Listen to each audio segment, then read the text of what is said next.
इथं दिसते, इथं दिसते, इथं दिसणार नाही.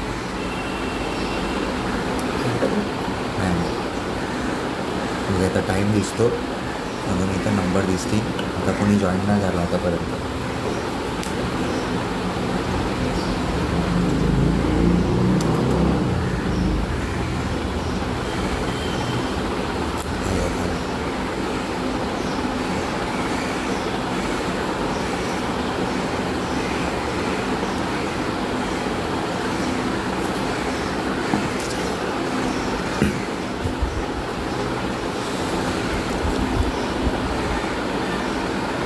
हॅलो, जय भीम.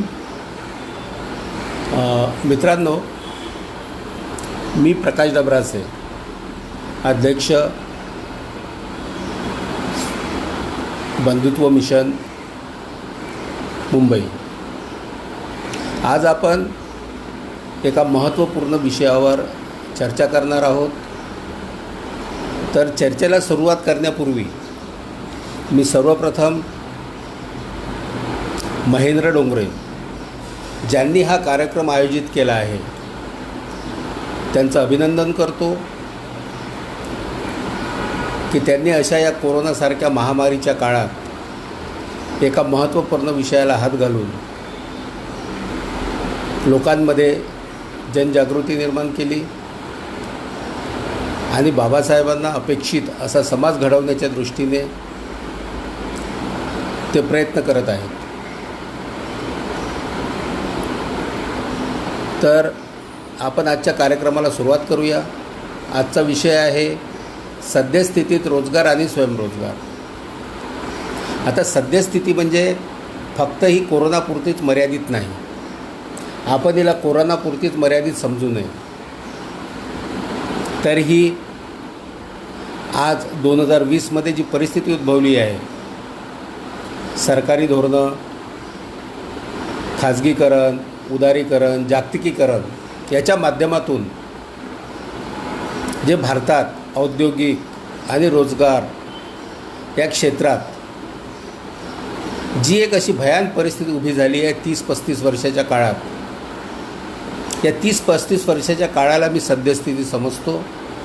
ही फक्त कोरोनापुरतं मर्यादित म्हणून कोणी घेऊ नये. तर आपण बघितलं तर 1991 साली जेव्हा खाऊजा अर्थात खाजगीकरण, उदारीकरण आणि जागतिकीकरणाचं धोरण भारत सरकारने स्वीकारलं,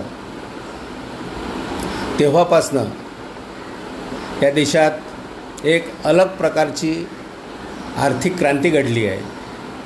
डॉक्टर बाबासाहेब आंबेडकरांनी जेव्हा आपले विचार मांडले आणि संविधानात पण त्यांचा समावेश केला, तर त्या संविधानाच्या समावेश केलेल्या त्या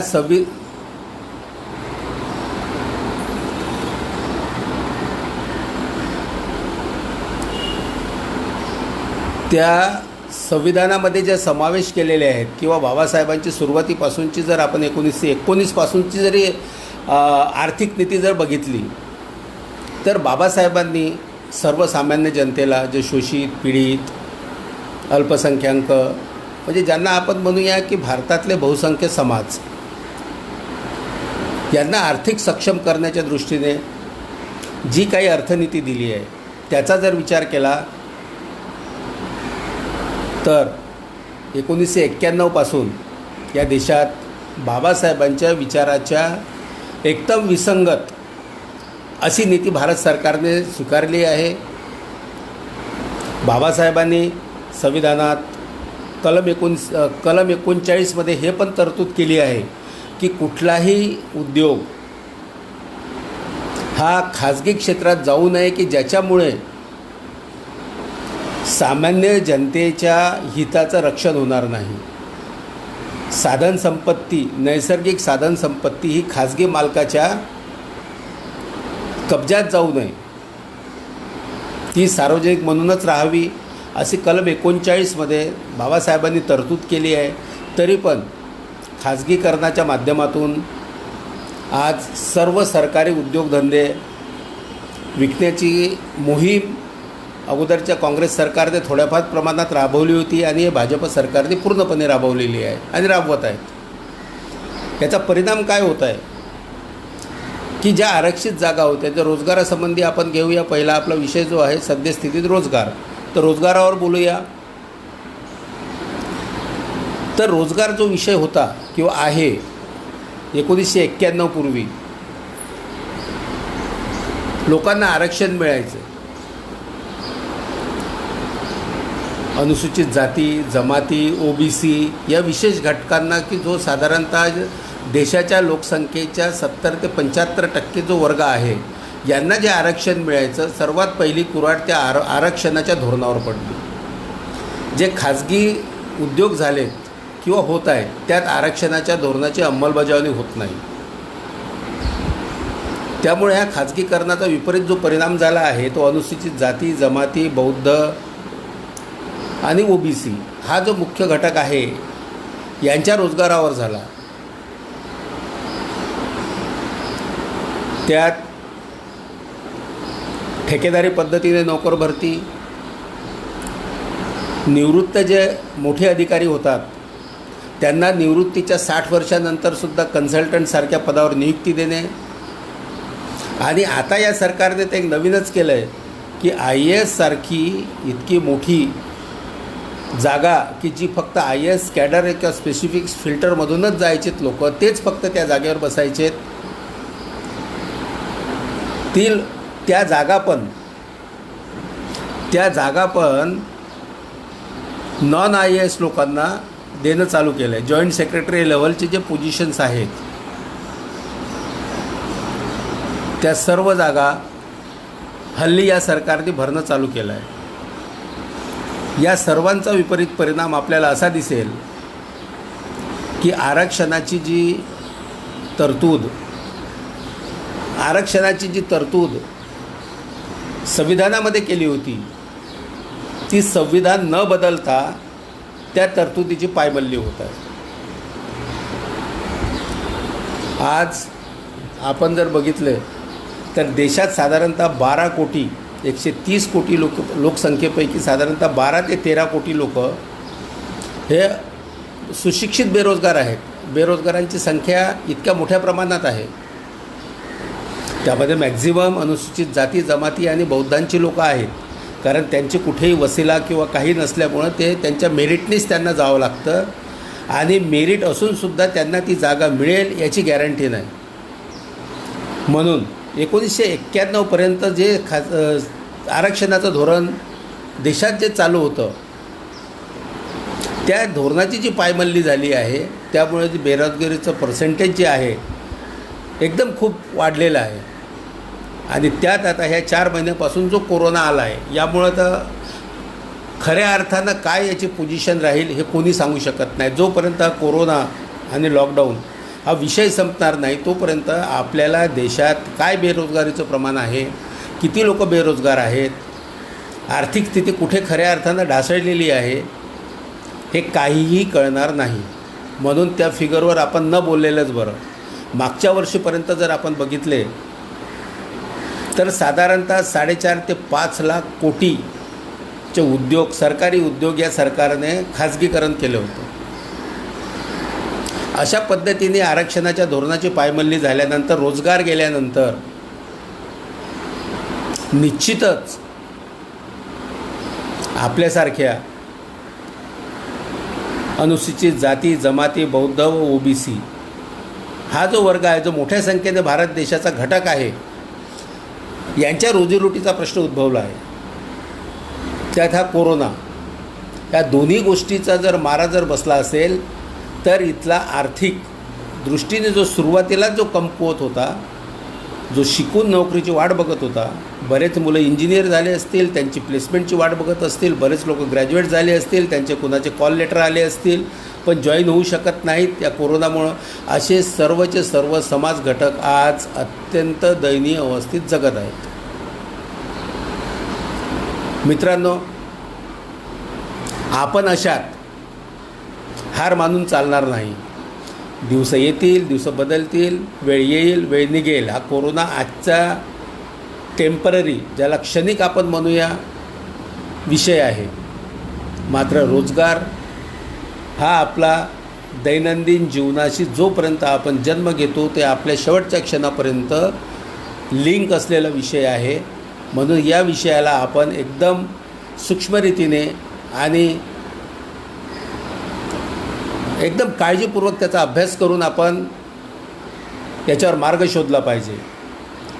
डॉक्टर बाबासाहेब आंबेडकर म्हणत की जागृतीचा विस्तव विझू देऊ नका,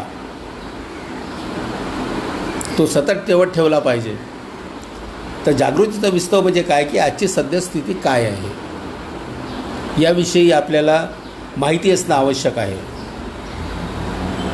आणि त्यातून आपल्याला जर मार्ग काढायचा असेल, जे सत्य आहे, भावनेच्या आहारी न जाता, भावनेच्या आहारी जाऊन आपण कुठल्याही समस्येवर समाधान शोधू शकत नाही.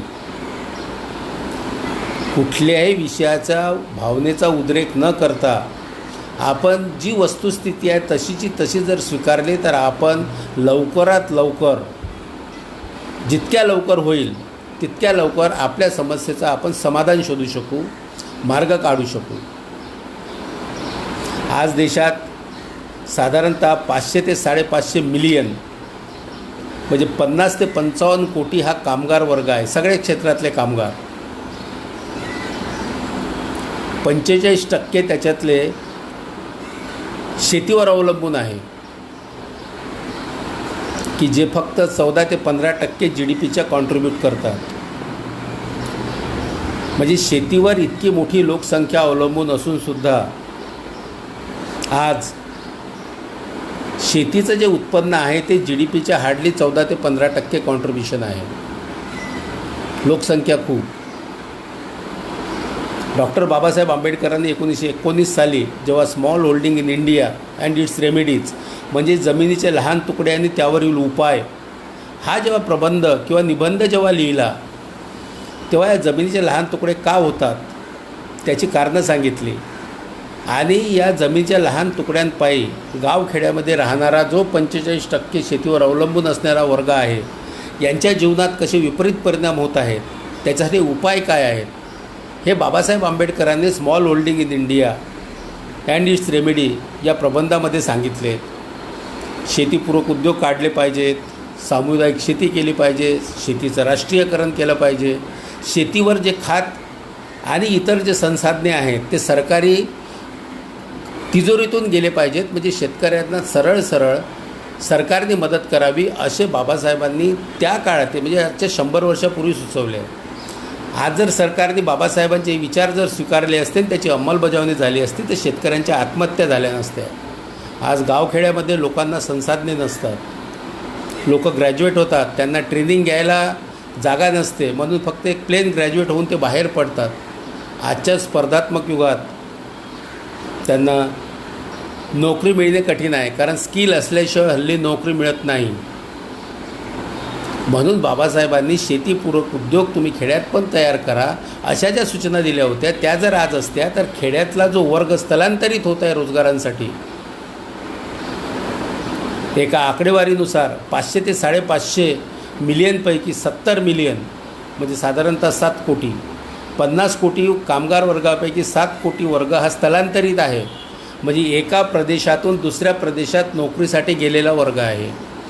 जर शेतीपूरक उद्योग जर आले असते तर हा जो स्थलांतरित वर्ग आहे, कामगार वर्ग जो एका शहरातून दुसऱ्या शहरात जात आहे, एका राज्यातून दुसऱ्या शहरात जात आहे, एका राज्यातून दुसऱ्या राज्यात जात आहे, तो आपापल्या शहरात किंवा गावात तिथेच स्थलांतरित तिथेच थांबला असता आणि शहरावर जो अतिरिक्त लोकसंख्येचा जो बोजा पडतो तो कमी झाला असता.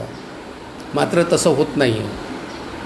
आजही हे विचार बाबासाहेबांचे त्या पद्धतीने सरकार स्वीकारून खेड्यामध्ये किंवा जिल्ह्याच्या ठिकाणी शेतीपूरक उद्योग तयार न करू शकल्यामुळे तिथली लोकसंख्या स्थलांतरित होत आहे. आणि म्हणूनच साधारणतः 70 मिलियन म्हणजे 7 कोटी कामगार हा भारतातला स्थलांतरित आहे. म्हणजे एका ठिकाणावरून दुसऱ्या ठिकाणी गेलेला आहे. इतकी भयान परिस्थिती आज या आर्थिक धोरणांची आहे. आणि या सर्वांचा बोजा जर पडला असेल तर सुशिक्षित बेरोजगार यांचं बेरोजगारीकरण होत आहे. यांना रोजच्या जीवन मरणाचे जे प्रश्न आहेत, रोजीरोटीचे जे प्रश्न आहेत, त्यांचे ते सॉल्व करू शकत नाही. उत्पन्न नाही, काम करायची त्यांची इच्छा आहे, पण त्यांना काम मिळत नाही. मुलांची वय वाढत जातात. 25-26 वर्षामध्ये मुलगा सेटल व्हायला पाहिजे, तो सेटल न होता 30-32 वर्षापर्यंत सेटल होत नाही. 35 वर्ष वय होतं, 30 वर्ष, 35 वर्ष, 40 वर्ष. बेरोजगार असल्यामुळे इतर सामाजिक समस्या पण देशामध्ये उद्भवतात.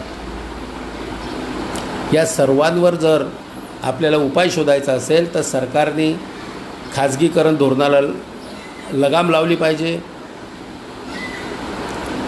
आणि जितके बेरोजगार असतील त्यांना जास्तीत जास्त कशा पद्धतीने रोजगार देता येईल याचे प्रयत्न झाले पाहिजेत.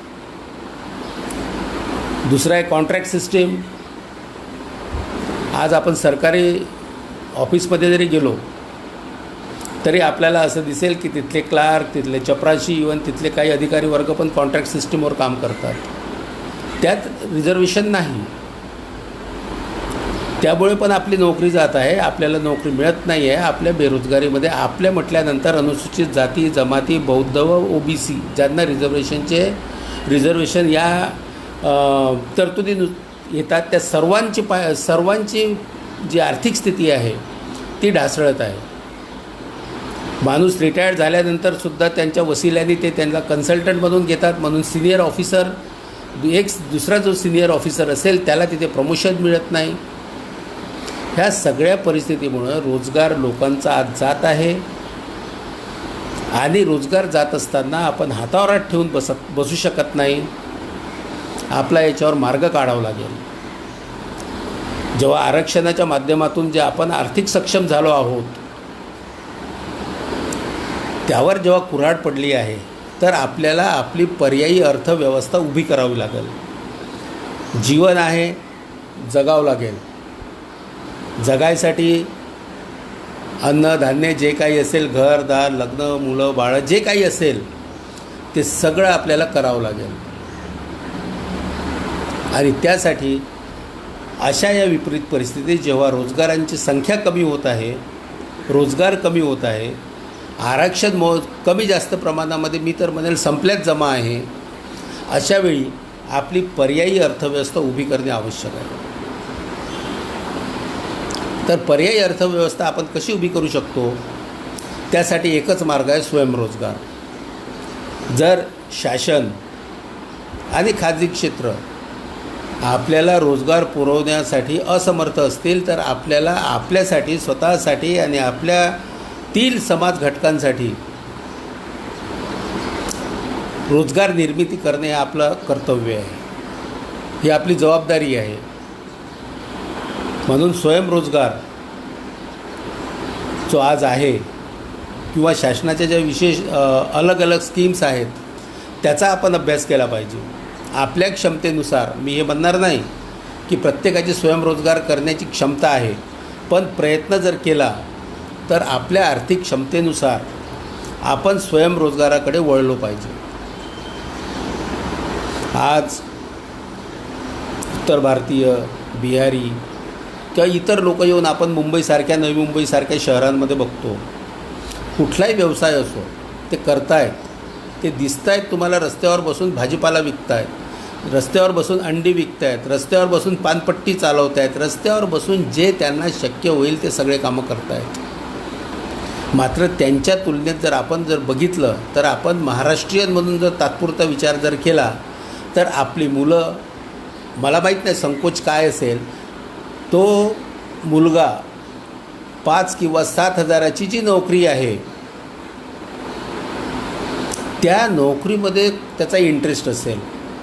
5,000-7,000मध्ये जरी नोकरी भेटली तरी तो नोकरीमध्ये जाईल, पण स्वतःची पानाची टपरी किंवा अंड्याचं दुकान किंवा भाजीपाल्याचं दुकान लावून महिन्याला 10,000 कमावणार नाही. सकाळी 8 वाजतापासून तर रात्री 8 किंवा 10 किंवा 12 काय वेळ असेल त्या मालकाची माहिती नाही, तोपर्यंत याला राबवून घेतील आणि पैसे पहा तर मिनिमम वेजेस ॲक्टनुसार खूप झालं तर 8 ते 10 हजार रुपयापर्यंत त्याला मिळतील. आपली मला असं वाटतं ही मानसिकता बदलवायची गरज आहे. जर आपल्याला खऱ्या अर्थाने आपल्या स्वतःलाच मदत जर करायची असेल, कारण ही मदत आपण दुसऱ्याला करत नाही. जेव्हा तुमचे इतर उत्पन्नाची साधनं बंद झाली आहे तर तुम्हाला स्वतःच्या उत्पन्नाची साधने उभे करावीच लागतील. त्याशिवाय आपण उभे राहू शकणार नाही. कुठलाही व्यवसाय हा छोटा नाही. जर तुम्ही 8,000 रुपये महिन्यामध्ये जर एखाद्या मालकाकडे दिवसरात तो तुम्हाला राबवून घेतो आणि शेवटी जर त्याचं कमी जास्त काही त्याच्या डोक्यात आलं तर दुसऱ्या दिवशी म्हणतो बाबा तू उद्यापासून येऊ नको. म्हणजे जीवनात पूर्ण अस्थिरता आज आपण घेऊन जगतोय. पण जे आपल्या हातात आहे, एक मानसिक परिवर्तनाची जी वेळ आहे, मानसिक बदलाची जी वेळ आहे, मानसिकता जी बदलायला पाहिजे ती आपलं विचार त्या दृष्टीने न गेल्यामुळे आज बाहेरची लोक इथे येऊन चांगल्या रीतीने पोट भरत आहेत, स्वतःची घरदारं घेतात, चांगले नवरा बायको मुलगा सगळे एका व्यवसायात साध्या भाजीच्या दुकानामध्ये गुंतून राहतात. आज नेरूळ स्टेशन उदाहरण द्यायचं झालं तर संध्याकाळी जर आपण फेरफटका मारला तर एका स्टॉलवर तिथे घरातले सगळं कुटुंब उभं राहतं आणि वडापाव असो की नंतर अंडा भुर्जी असो की अजून काही असो किंवा पाणीपुरी असो हे 3-4 लोक मिळून विकतात. आणि आम्ही मात्र आमच्या मनात संकोच घेऊन कमी पगारामध्ये जगतो. आपणही जगतो, त्याच्यामुळं आपल्यालाही त्रास होत आहे आणि आपल्या फॅमिलीला पण आपल्यामुळे त्रास होतो आहे. मला वाटतं ही मानसिकता आपण बदलवणं जितक्या लवकर बदलू तितकं चांगलं होईल. जशी परिस्थिती आहे तशी तुमची क्षमता 50,000ची आहे 50, 10,000ची आहे 10, 20,000ची 20, 50 लाखाची आहे 50 लाख. जशी क्षमता आहे तसे आपण स्वयंरोजगाराकडे वळलो पाहिजे. जितक्या लवकर वळू तितका आपण स्वतःच्या पायावर उभं राहू असं मी म्हणेल. आज उदाहरण द्यायचं जर झालं तर भारतात जैन समाज जो आहे याची जर तुम्ही लोकसंख्या बघाल तर बौद्धांच्या 50% पण नाही. 2011ची जनगणना जर आपण बघितली तर अधिकृत बौद्ध, उदाहरण म्हणून देतो आहे, अधिकृत बौद्ध हे 70 लाखाच्या दरम्यान आहेत आणि जैन हे 30 ते 35 लाख आहेत. धार्मिक अल्पसंख्याक आहेत ते.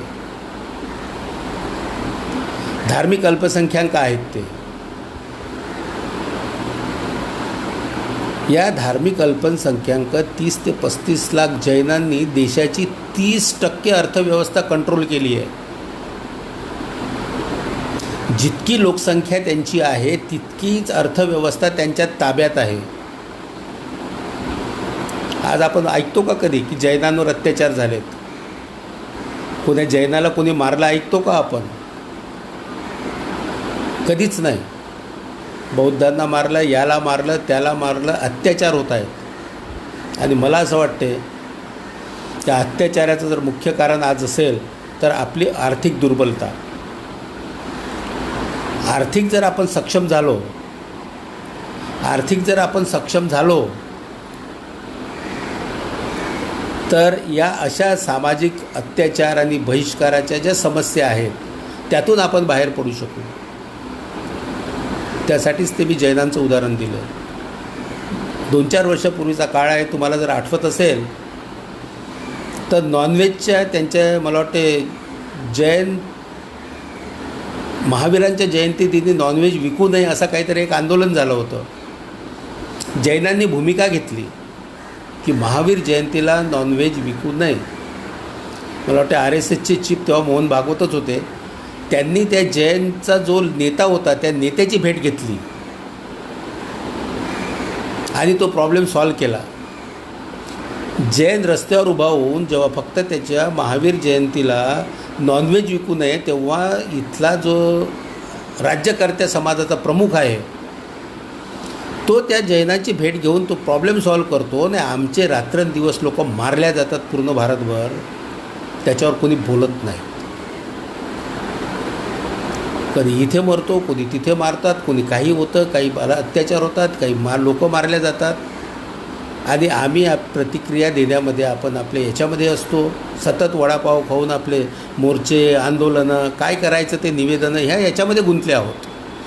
पण आपल्यावर अत्याचारच होणार नाहीत अशी परिस्थिती अत्याचारच होणार नाही अशी परिस्थिती तयार करायसाठी आपल्याकडे नियोजन नाही.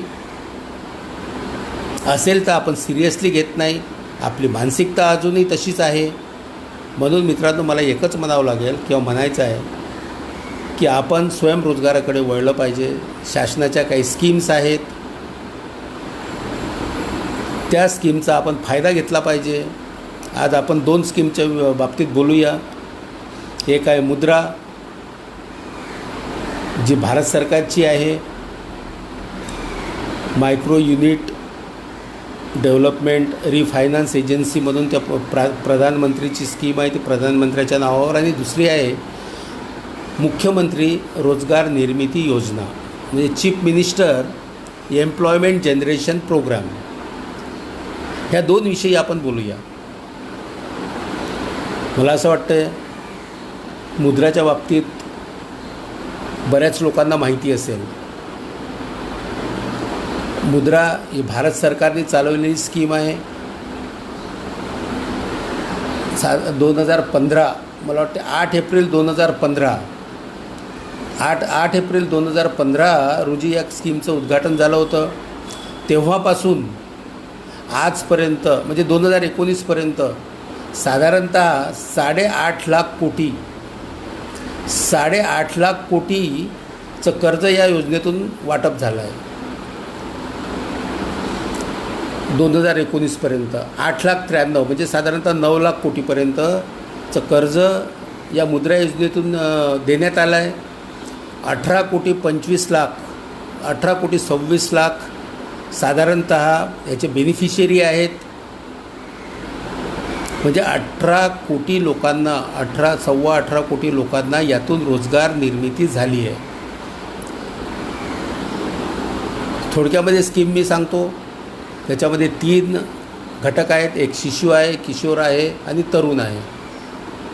शिशुमध्ये 50,000 कोटीपर्यंत 50,000 रुपयापर्यंत कर्ज मिळते. किशोरमध्ये 50,000 ते 5 लाखापर्यंत कर्ज मिळते आणि तरुणमध्ये 10 लाखापर्यंत कर्ज मिळते. म्हणजे एखाद्या आर्थिक दृष्टीने थोडा कमजोर जरी वर्ग असला, कमजोर जरी कुटुंब असलं आणि एखादा छोटा उद्योग जरी सुरुवात करतो म्हटलं तरी तो मुद्रा योजनेतून 50,000 रुपयापर्यंतचं कर्ज घेऊन आपला छोटा उद्योग चालू करू शकतो. खूप काही 10 लाख 5 लाख कर्ज घ्यायची गरज नाही. 50,000मध्ये एखादा छोटासा उद्योग माणूस सहज चालू करू शकतो. आणि आपली जर क्षमता आणि आपले जर नियोजन आणि आपला जर प्रोजेक्ट मोठा असेल तर 5 लाख पण आहे, 10 लाख पण आहे. तुम्ही या स्कीमचा जर अभ्यास केला तर असं दिसेल की साधारणतः 86% एकूण जो कर्ज वाटप झाला आहे आतापर्यंत, म्हणजे मागच्या वर्षीचं जरी आपण घेतलं तरी साधारणतः 86% लोक जे आहेत बेनिफिशियरी, एकूण बेनिफिशियरीच्या 86% लोक हे 50,000पर्यंतचं कर्ज घेणारे आहेत. एकूण बेनिफिशियरी जे आहेत त्याच्या 86% लोक 50,000पर्यंत कर्ज घेणारे आहेत. आणि एकूण कर्ज जे त्यांनी घेतलं आहे ते 44%, एकूण कर्ज वाटपाच्या 44% कर्ज ह्या 86% लोकांना मिळालेलं आहे. 5 लाखापर्यंतचं कर्ज 11% लोकांनी घेतलं आहे आणि 32% कर्ज त्यांना वाटप झालं आहे. आणि 5 लाख ते 10 लाखापर्यंतची जी मर्यादा आहे तरुणची, ते फक्त 3% लोकांनी कर्ज घेतलं आहे. हे मागच्या वर्षीचे आकडे आहेत. फक्त 3% लोकांनी कर्ज घेतलं आणि 23% कर्जाची रक्कम या 3% लोकांना देण्यात आली आहे. म्हणजे याच्यावरून तुम्ही हे समजा की हे 10 लाखापर्यंत जो कर्ज आहे, 10 लाखापर्यंत जे कर्ज आहे हा कुठला वर्ग घेत असेल हे मी काही वेगळ्याने सांगायची गरज नाही. फक्त 3% कर्ज हे तरुण, ही जी स्कीम आहे 10 लाखापर्यंतच्या वर्गाने म्हणजे 3% वर्गाने घेतलं आहे. म्हणजे याच्यावरून एक सिद्ध होत आहे की जास्तीत जास्त गरीब, आर्थिक दुर्बल जी आहेत ती 50,000 रुपयापर्यंत कर्ज घेऊन आपल्या स्वयंरोजगार चालू केला आहे. यात एक महत्त्वाचं एक अनुभव शेअर करतो मी. आम्ही एकदा बँकेत गेलो होतो. मुद्रा लोन कुणाला काय देता, काय प्रोसिजर आहे, कशा पद्धतीने त्यांची वसुली चालू आहे. तर बँक मॅनेजरने आम्हाला इतके शॉकिंग इन्फॉर्मेशन दिली. त्यांचं असं म्हणणं आहे की हे कोणी पर्सनली कोणाला लावून घेऊ नये, फक्त एक माहिती म्हणून देतो जी वास्तविकता आहे. मी आणि माझा एक मित्र आम्ही गेलो होतो की मुद्रा लोन हे किती लोकांना कशा पद्धतीनं वाटप होत आहे आणि काय त्यांच्याकडे प्रोव्हिजन आहेत हे जाणून घेण्याचा प्रयत्न केला होता. तर ब्रँच मॅनेजर बोलतो, साहेब अनुसूचित जाती जमातीचे लोक 50,000 रुपये कर्ज घेतात आणि कर्ज भरत नाहीत. कर्ज घेतात आणि कर्ज भरत नाही. आणि त्यांचं तुलनात्मक जर इतर आपण बघितले जनरल कॅन्डिडेट तर ते धंदा चालू करतात आणि कर्ज भरतात. तर मला असं वाटते आपण पूर्ण त्याला फेस व्हॅल्यूवर जरी नाही घेतला, अर्ध जरी घेतलं फेस व्हॅल्यूवर, त्याला अर्ध जरी आपण त्याचं सत्य मानलं तरी कुठेतरी ही एक भावना असू शकते की आपण कर्ज घेणार. कारण आम्ही गावखेड्यात पण बघितलं, लोक कर्ज घेतात आणि भरण्याची मानसिकता बऱ्याच लोकांची नसते. 2 दिवस चालवतात, कर्ज डुबवून बसतात. ही मानसिकता मला असं वाटतं बदलायची गरज आहे. आपण जर व्यवसायासाठी कर्ज घेतलं तर व्यवसाय चालू केला पाहिजे.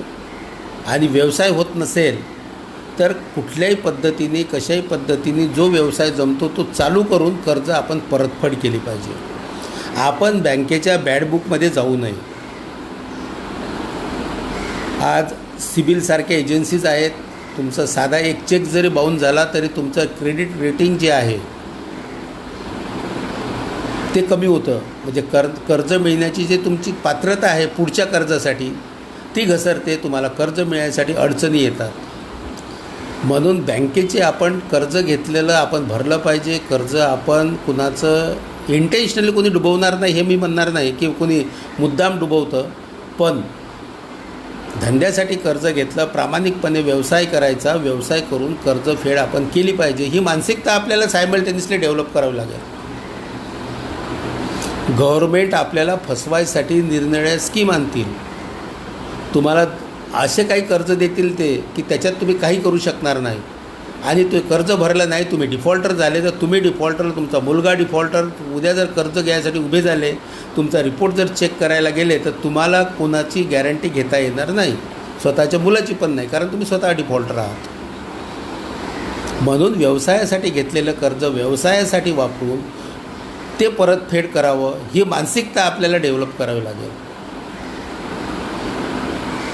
या सर्व गोष्टीचा जर विचार केला तर आपण निश्चितच व्यवसायामध्ये स्वयंरोजगारामध्ये सक्सेस होऊ.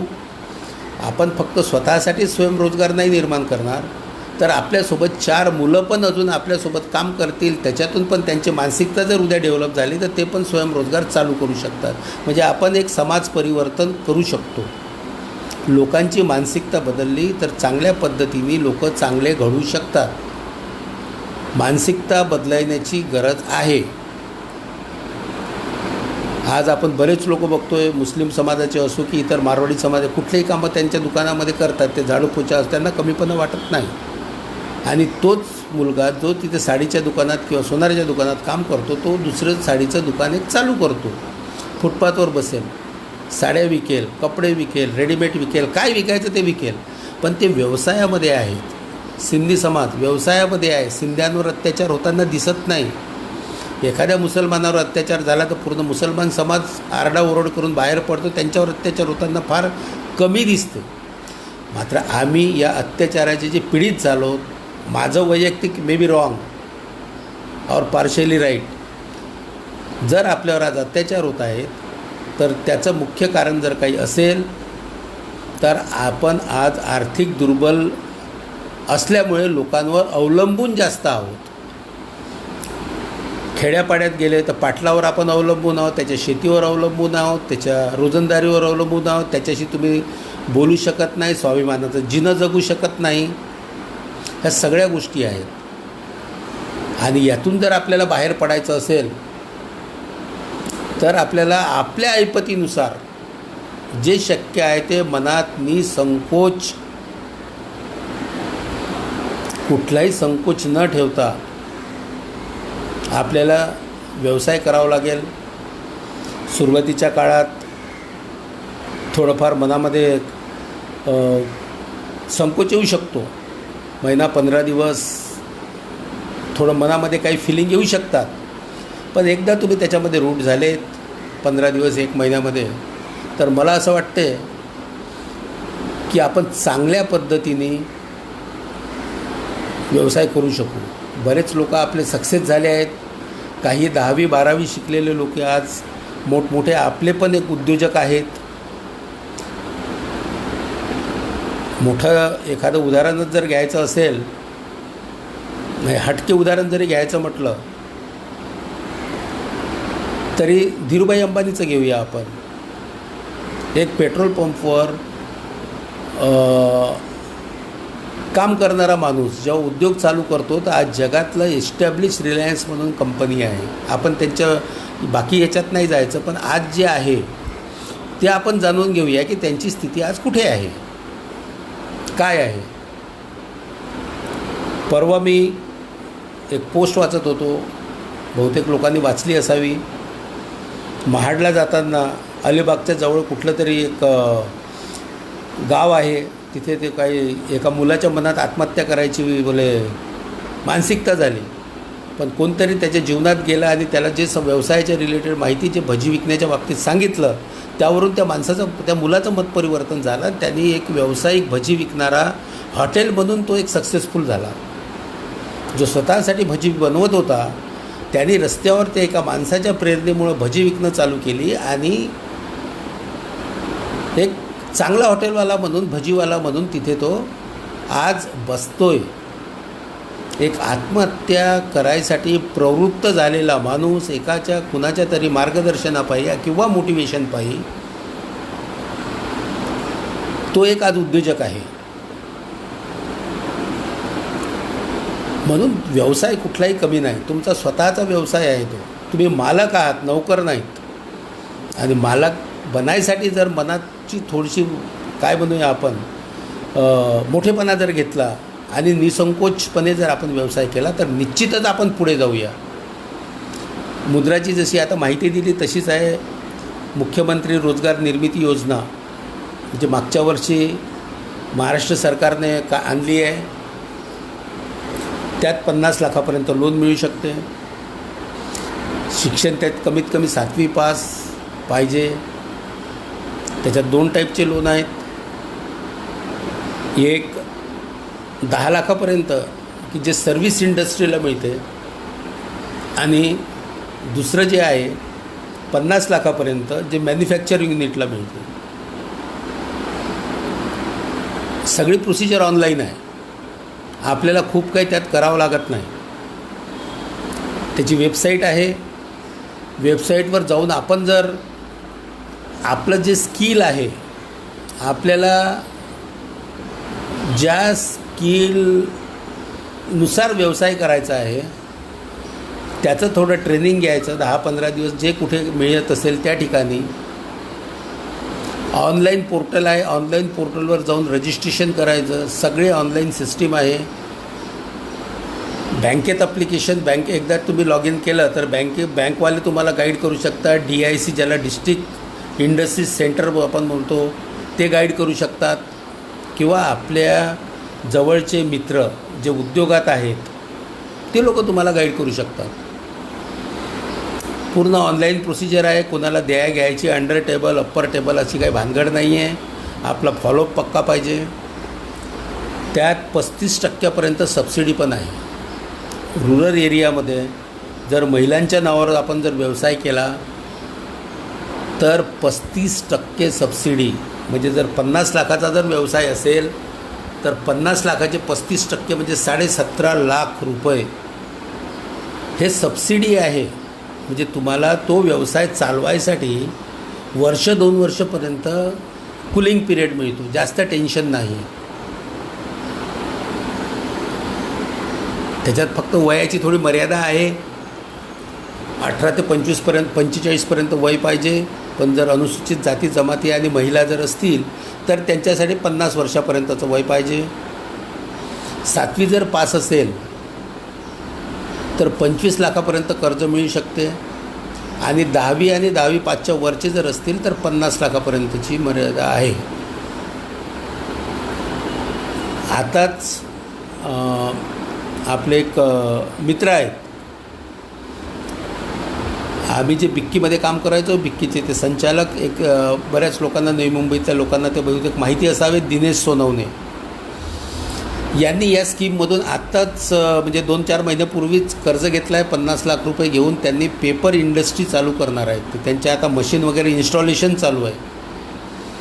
त्या मशीन लावत आहेत, मशीनचं काम, इन्स्टॉलेशनचं काम चालू आहे.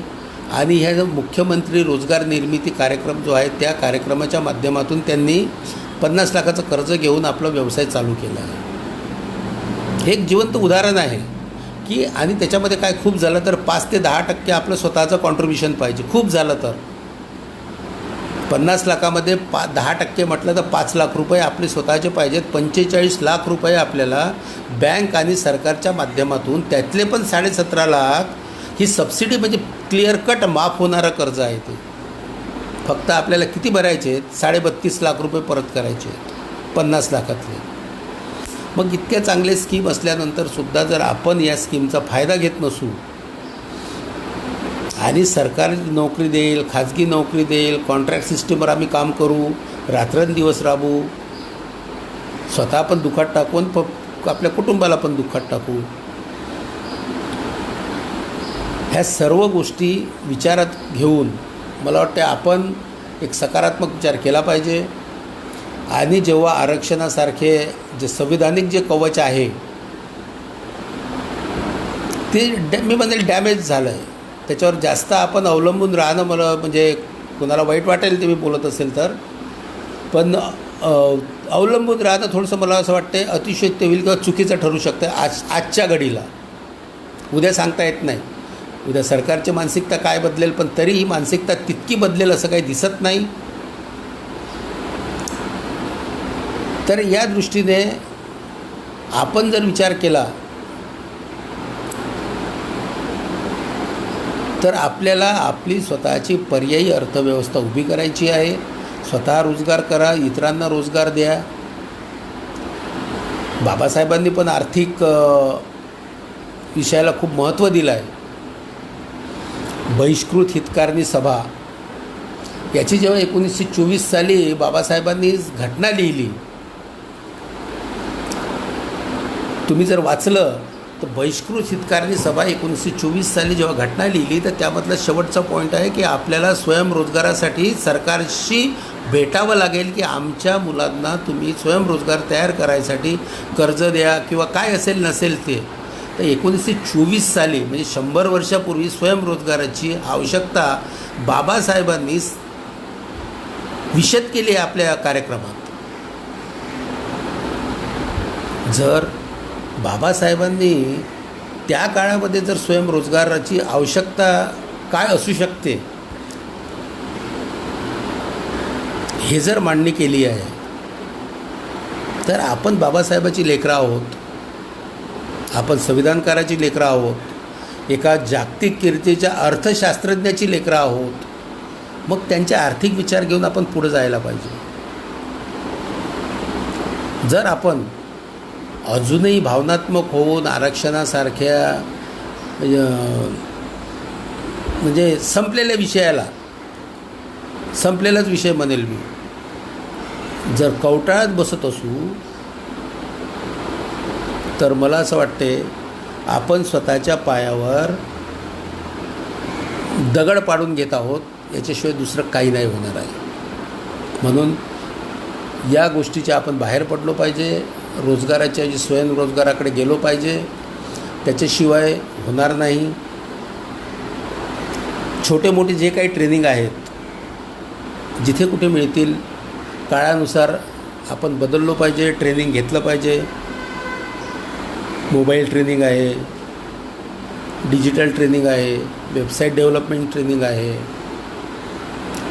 जी क्षमता आहे, ज्यामध्ये इंटरेस्ट, फोटोग्राफी आहे, हॉटेलिंग आहे, छोटे मोठे हॉटेलिंगचं जे आपण म्हणतो त्याचं पण एक स्पेशल ट्रेनिंग पाहिजे. सर्टिफिकेट असल्याशिवाय आपल्याला लोन मिळणार नाही. तर ह्या सगळ्या गोष्टी ज्या आहेत आपण एक व्यवसाय म्हणून त्याच्याकडे बघितलं पाहिजे आणि व्यावसायिकमधून तो व्यवसाय केला पाहिजे. जर तसं आपण करू तर मला असं वाटतं की आपण निश्चितच यशस्वी उद्योजक होऊ. आज महाराष्ट्रापुरता जरी आपण विचार केला आणि बौद्ध म्हणून विचार केला, थोडक्यात एक थोडा संकुचित म्हणून नाही तर उदाहरण देण्याच्या दृष्टीने मी फक्त सांगत आहे, फक्त उदाहरण देण्याच्या दृष्टीने मी बोलतो आहे.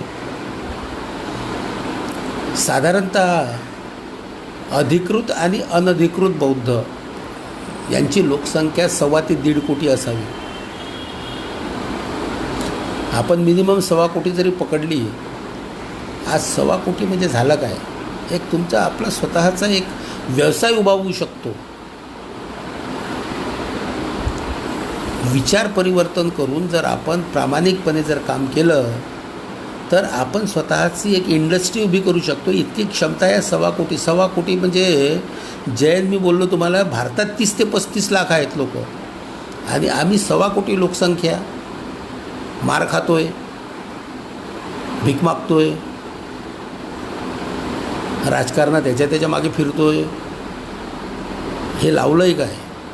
याला जर परिस्थिती बदलायची असेल तर आपल्या हातात एकच आहे, याला त्याला दोष न देता, कोण काय करतो ते न बघता मी काय करू शकतो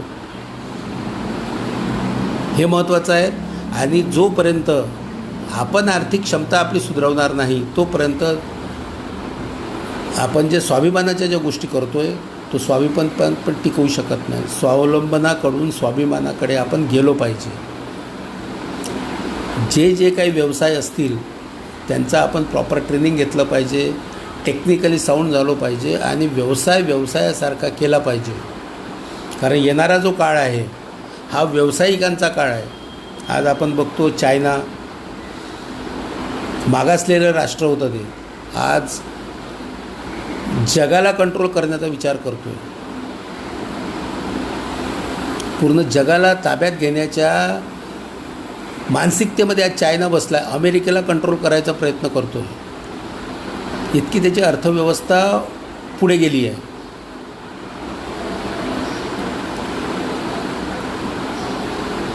छोटे मोठे सुईपासून तर मोठमोठे सगळे काही इन्स्ट्रुमेंट आज चायनाचे येतात. मात्र या कोरोनापायी चायना बदनाम झाला आहे. त्याला आपण म्हणूया विश्वासार्हता, चायनाची विश्वासार्हता गेलेली आहे. तिथे कामगारांचे पगार जास्त आहेत आणि मुख्य पगार जरी सोडला आपण 2 मिनटासाठी तरी विश्वासार्हता जो आहे, प्रोडक्ट खपायसाठी जे विश्वास पाहिजे, वस्तू आपण जी विकत घेऊ ते एका विश्वासाने घेतो, तो विश्वास जो पाहिजे तो आज चायनाने गमावला आहे कोरोनाच्या माध्यमातून. आणि मला असं वाटतं की चायनाने जो विश्वास गमावला आहे त्याचा फायदा ही संधी म्हणून आपण घेतली पाहिजे. भारताची लोकसंख्या मजबूत आहे,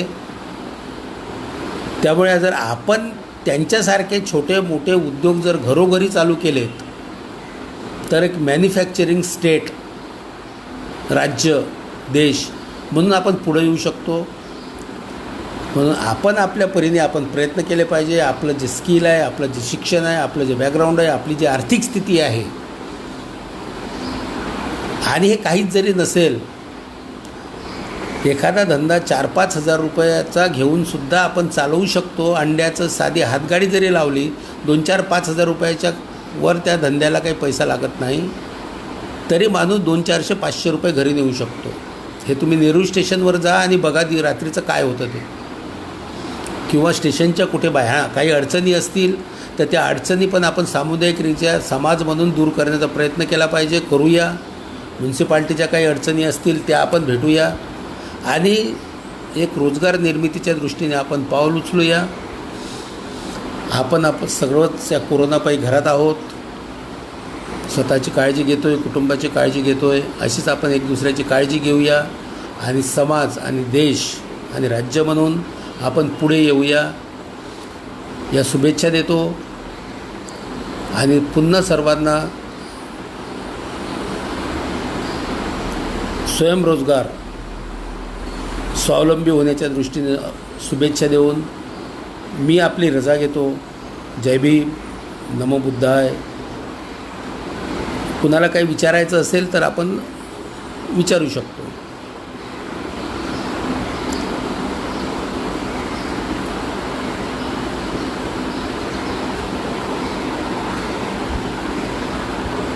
सर्वांनी काळजी घ्या.